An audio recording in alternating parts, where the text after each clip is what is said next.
లైఫ్లో మనం ఏదో పీకుదామని అనుకుంటా ఉంటాం కానీ ఏం పీకేది ఏం లేదు, టైం గడిచిపోతూ ఉంటుంది అంతే.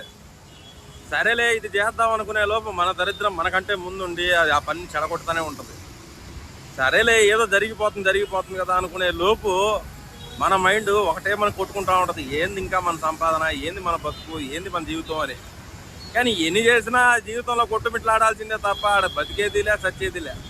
అంటే ఎట్లుంటుందంటే సాధించేది ఏముండదు. అట్లని కింద స్థాయి కాదు, అట్లని పై స్థాయి కాదు, మధ్యలో స్థాయిలాగా ఉంటుంది అనమాట. ఒకరోజేమో డబ్బులు బాగా కనపడతాయి, ఒకరోజేమో అడగదినట్టు ఉంటాయి. మీరమ్మ ఈ రోజు ఇలాగే ఉంటుందా అనుకునే లోపు మళ్ళీ పక్క రోజు ఏదో ఆశ పెట్టేటట్టు ఒక డబ్బు ఆపర్చునిటీ వస్తుంది, మళ్ళీ పక్క రోజు అదే వ్యాపారం. దేవుడు నిజంగా అంతే, గేమ్ ఆడుతున్నాడు. మనం ఆడ పిచ్చి పిచ్చి గేమ్లన్నీ ఆడుతుంటాం, ఆయన ఆడ పెద్ద పెద్ద గేమ్లు ఆడుతుంటాడు. ఆ గేముల్లో పావులే మనం. సరేలే ఏదైనా కానీ బతకాలి కదా, సావలేం కదా.